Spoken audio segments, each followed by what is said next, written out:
अस्सलाम वालेकुम friends, welcome to the Ghazian zoologist. आज जो हम टॉपिक डिस्कस करने जा रहे हैं वह है Victor Ernest Shelford law of tolerance. ठीक है, टॉलरेंस एक्चुअली इसी चीज़ को हम पहले भी डिस्कस कर चुके हैं कि बहुत ज़्यादा लिमिटिंग फैक्टर्स होती हैं या कोई भी एक ऐसा लिमिटिंग फैक्टर जिसकी वजह से प्लांट या एनिमल या किसी भी ऑर्गेनिज्म की ग्रोथ रुक जाए। ठीक है, तो इस चीज़ को हम मतलब पढ़ रहे थे, तो इस हवाले में एक और लॉ है जिसे हम लॉ ऑफ टॉलरेंस भी कहते हैं, जो कि V.E. शेल्फोर्ड ने दिया था। ठीक है, आज हम इसको डिस्कस करने जा रहे हैं।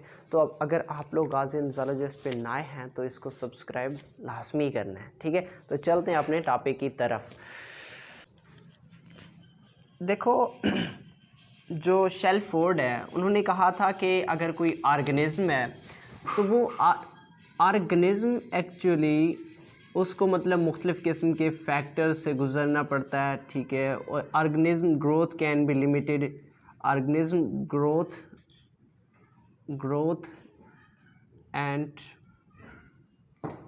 Occurrence can be limited. अब वो जो ग्रोथ या उसकी ऑकरेंस है वो लिमिटेड किस वजह से हो सकती है? पहली बात तो ये है कि लो ऑफ एन एलिमेंट किसी एलिमेंट की कमी हो सकती है उसको, या फिर too much of an element मतलब कोई एलिमेंट काफ़ी ज़्यादा हो सकता है, किसी की मिकदार ज़्यादा हो सकती है। ठीक है, या फिर लो इंटेंसिटी ऑफ लाइट या low intensity of any factor, low intensity of any factor. Okay, या फिर क्या हो सकता है कि high intensity of any factor, high intensity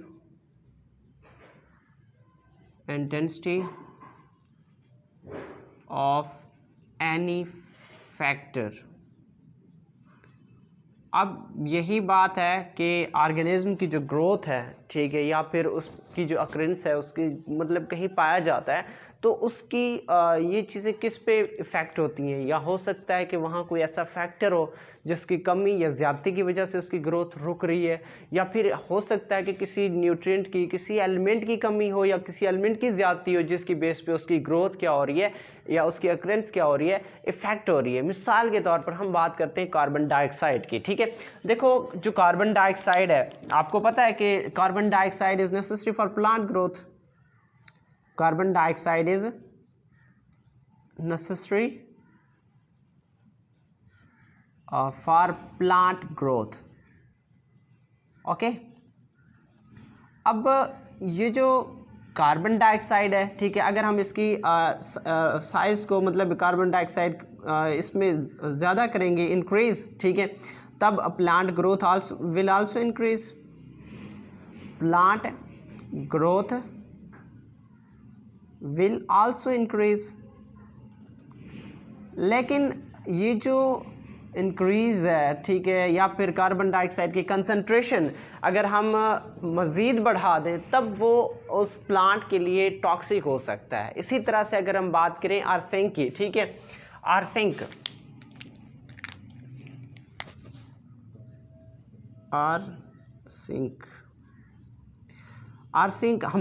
हमारे डाइट में आर्सेनिक मौजूद होता है, उसकी कंसंट्रेशन, ठीक है, लिमिटेड कंसंट्रेशन हमारे लिए बेनिफिशियल होती है। ठीक है, बेनिफिशियल होती है, टॉनिक इफ़ेक्ट होता है उसका। लेकिन अगर हम उसकी कंसंट्रेशन इंक्रीज़ कर दें, ठीक है, increase it's concentration, increase in further concentration, ठीक है, उसकी कंसंट्रेशन हम मज़ीद इंक्रीज़ कर दें तो वो क्या हो सकता है, फैटल हो सकता है। तो इन चीज़ों को मद्देनज़र रखते हुए जो शेल्फोर्ड है,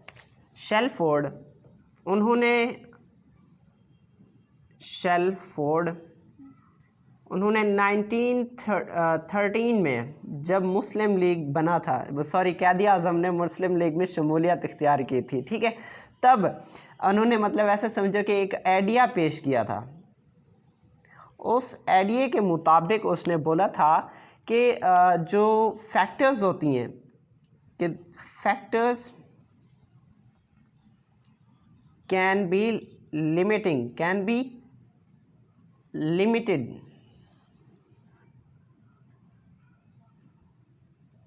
in their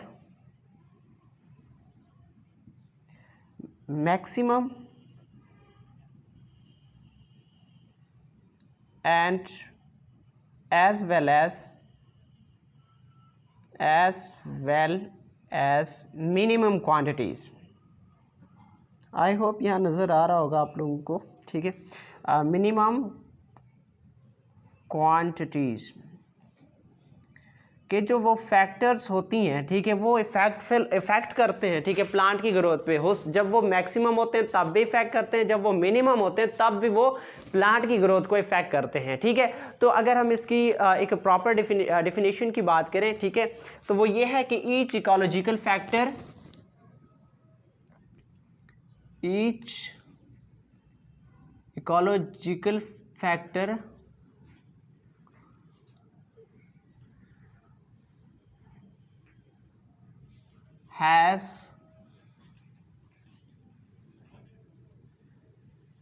has limited effect either in maximum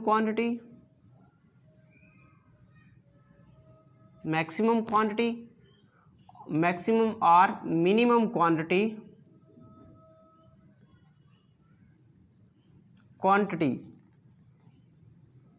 but it also lies in a specific range or gradient for proper growth.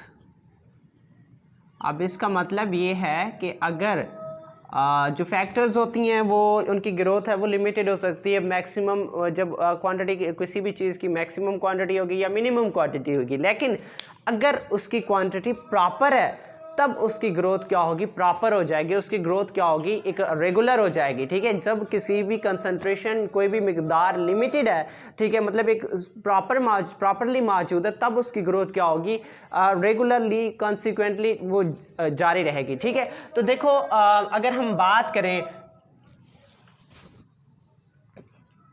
बात करें रेंज ऑफ टॉलरेंस की,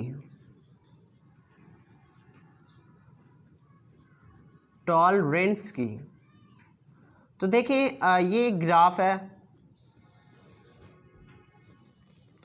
इस ग्राफ में हम एक साइड पे मतलब मैक्सिमम जैसे हम क्वांटिटी बोलते हैं या लो रेंज बोलते हैं, और दूसरी साइड पे क्या बोलते हैं, मैक्सिमम बोलते हैं, ठीक है, मैक्सिमम या हाई। तो देखिए इस केस में जब जो क्वांटिटी है, ठीक है, जब मिकदार है वो क्या होगी कि लो कंसंट्रेशन में मौजूद होगी, ठीक है, या फिर वहाँ लो इंटेंसिटी मौजूद होगी किसी भी फैक्टर की, तो वहाँ आपको पता है कोई ऑर्गेनिज्म नहीं पाया जाएगा, ठीक है। लेकिन फिर क्या होता है कि आहिस्ता आहिस्ता एक रेंज आता है जहाँ मतलब इंटेंसिटी एक पाई जाती है स्पेसिफिक, और उसके बाद फिर high Aahista Aahista concentration high हो जाती है, ठीक है। मैं इस ग्राफ को आगे जाके मज़ीद एक्सप्लेन करूँगा, आपको इसे एक्सप्लेन करूँगा कि इस साइड पे हम ले रहे हैं टॉलरेंस को, ठीक है, किसको ले रहे हैं, टॉलरेंस को, कि एक ऑर्गेनिज्म कितना बर्दाश्त कर सकता है, और इस साइड पे हम ले रहे हैं पॉपुलेशन को, कि ऑर्गेनिज्म की अकरेंस को, ओके। तो देखो जहाँ मतलब टॉलरेंस बहुत कम होगी, जहाँ एलिमेंट बहुत कम होंगे या किसी भी फैक्टर की इंटेंसिटी बहुत कम होगी, तब वहाँ उस रेंज को हम बोल रहे हैं रेंज ऑफ इंटॉलरेंस, ठीक है। तो हम इस चीज़ को हम किस से मेंशन कर रहे हैं, इस रेंज को जहाँ ऑर्गेनिज्म बहुत कम पाई जाती है या नहीं पाई जाती, तो मैं कुछ ऐसे लिख लेता हूँ, ठीक है। इनटॉलरेंस ठीक है। और उसके बाद जो जिस रेंज में मतलब कम से कम मतलब ऑर्गेनिज्म पाई जाती हैं उस रेंज को हम किसका नाम देते हैं, physiological stress, zone of physiological stress. इस चीज़ को भी मैं एक्सप्लेन करूँगा, ज़रा मैं लिख लो स्ट्रेस। और उसके बाद जहाँ मैक्सिमम ऑर्गेनिज्म पाए जाएंगे उसको हम क्या बोलते हैं, ग्रेडियंट, ओके। और फिर सेम जहाँ मतलब ऑर्गेनिज्म की कंसंट्रेशन बहुत कम होगी, जैसा कि हमने यहाँ भी शो किया था, ठीक है, तो उस चीज़ को हम क्या बोलेंगे, ठीक है, again physiological stress, physiological stress. और फिर जहाँ मतलब ऑर्गेनिज्म नहीं पाए जाएंगे, ठीक है, उसको हम क्या बोलेंगे, रेंज ऑफ इनटॉलरेंस, अब देखो इस ग्राफ से ये शो होता है कि ठीक है, अगर जो टॉलरेंस है या कोई भी फैक्टर है वो एक लिमिटेड एक प्रॉपर वे में मौजूद है, तब वहाँ पॉपुलेशन की कंसंट्रेशन क्या होगी, इस ग्राफ से देखिए कि हाई होगी, वहाँ पॉपुलेशन क्या होगी, हाई होगी। लेकिन उसके बाद ठीक है, जहाँ पॉपुलेशन या फिर जहाँ फैक्टर्स या एलिमेंट्स क्या होंगे, कम मौजूद होंगे, ठीक है, या फिर इस साइड पे देखिए अगर वो ज़्यादा मौजूद होंगे तब भी एनिमल क्या करेंगे, बर्दाश्त करने की कोशिश करेंगे, ठीक है। फिजियोलॉजिकल स्ट्रेस का उन्हें सामना करना पड़ेगा, ठीक है। फिजियोलॉजिकल स्ट्रेस अब क्या होती है कि अब ऐसे स्ट्रेस जो एक ऑर्गेनिज्म को, ठीक है, उसको फिजिकली या बायोलॉजिकली उसे इफेक्ट करें, ठीक है, एक ऐसा रेंज जिसमें जो ऑर्गेनिज्म होता है उसको बायोलॉजिकली या फिजिकली मुख्तलिफ किस्म के फैक्टर्स का सामना करना पड़ता है, ठीक है। इस चीज़ को हम क्या कहते हैं, फिजियोलॉजिकल स्ट्रेस कहते हैं, ठीक है। मिसाल के तौर पर मैं यहीं आपको शो कर देता हूँ फिजियोलॉजिकल स्ट्रेस के बारे में, कि आपने देखा होगा कि जब टेम्परेचर, ओके, जब टेम्परेचर क्या होता है कि लो होता है, जब टेम्परेचर क्या होता है, लो होता है, तब एनिमल क्या करते हैं कि मुख्तलिफ कंडीशन में चले जाते हैं, जैसे कि हाइबरनेशन, इसी तरह से, और कौन सा है, टर्पोर, ठीक है, वो खुद को डोरमेंट स्टेट में लेके जाते हैं जब टेम्परेचर इंक्रीज हो जाता है, ठीक है। जब टेम्परेचर इंक्रीज हो जाता है तब वो किस केस में चले जाते हैं, मतलब पहले तो बर्दाश्त करते हैं, ठीक है, जब टेम्परेचर बहुत कम हो जाता है, ठीक है, मैं फिलहाल फिजियोलॉजिकल स्ट्रेस की बात कर रहा हूँ कि वो हाइबरनेशन या टॉर्पोर में चले जाते हैं, मुख्तलिफ किस्म के मतलब इन्वायरमेंट से बचने के लिए, खुद को वो करने के लिए क्या करते हैं कि वो किस में चले जाते हैं, हाइबरनेशन या टॉर्पोर में चले जाते हैं। लेकिन अगर टेम्परेचर बहुत ही ज़्यादा मतलब लो हो गया, ठीक है, बहुत ही ज़्यादा लो हो गया, तो वो उनके लिए क्या हो जाएगा, इनटॉलरेंस हो जाएगा, और वो क्या हो जाएंगे, मर जाएंगे, ख़त्म हो जाएंगे। इसी तरह से जब टेम्परेचर बहुत ज़्यादा बढ़ेगा तब भी उनको क्या होंगे, फिजियोलॉजिकल स्ट्रेस का सामना करना पड़ेगा, ठीक है। और उसके लिए वो क्या करेंगे, अपने मुख्तलिफ किस्म के मेटाबॉलिक एक्टिविटीज़, हार्ट रेट वगैरह वगैरह वगैरह सब कुछ स्टॉप कर देंगे, ठीक है। वो एवेस्टेशन, ठीक है, एस्टिवेशन के केस में चले जाएंगे, ठीक है, अपना सब कुछ उनके जो मेटाबॉलिक रेट्स है अपना सारा सिस्टम स्टॉप कर देंगे, ठीक है, ताकि वो कम से कम मतलब अब चीज़ों मुख्तलिफ बिलों में छुपने की कोशिश करेंगे। लेकिन अगर फिर भी टेम्परेचर उनसे क्या हुआ, बर्दाश्त ना हुआ, तब वो किस केस में चले जाएंगे, इनटॉलरेंस रेंज में चले जाएंगे, जहाँ मतलब उनकी डेथ हो जाएगी, ठीक है। तो ये थे मतलब उनके रेंजेस, ठीक है, कि ग्रेडियंट में सबसे ज़्यादा पाया जाएगा। और उसके बाद फिजियोलॉजिकल स्ट्रेस दोनों साइड पे बात कर रहे हैं कि टेम्परेचर हाई या लो होगा तब वो क्या करेंगे, खुद को मेंटेन करने की कोशिश करेंगे, जो नहीं मेंटेन करते वो मर जाते हैं, ठीक है। और जब मर जाएंगे तो मतलब जब वो नहीं मेंटेन कर पाते तो वो किस केस में आ जाते हैं, इनटॉलरेंस केस में आते हैं, ठीक है। अब इस रेंज ऑफ टॉलरेंस को हम दो मतलब रेंज में डिवाइड करते हैं, ठीक है। एक होता है जोन ऑफ कंपैटिबिलिटी, ठीक है, zone of compatibility, zone of compatibility.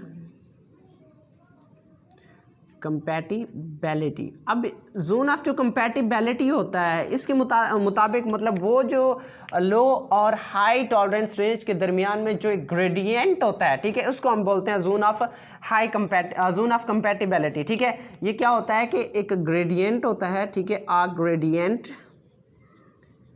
Gradient that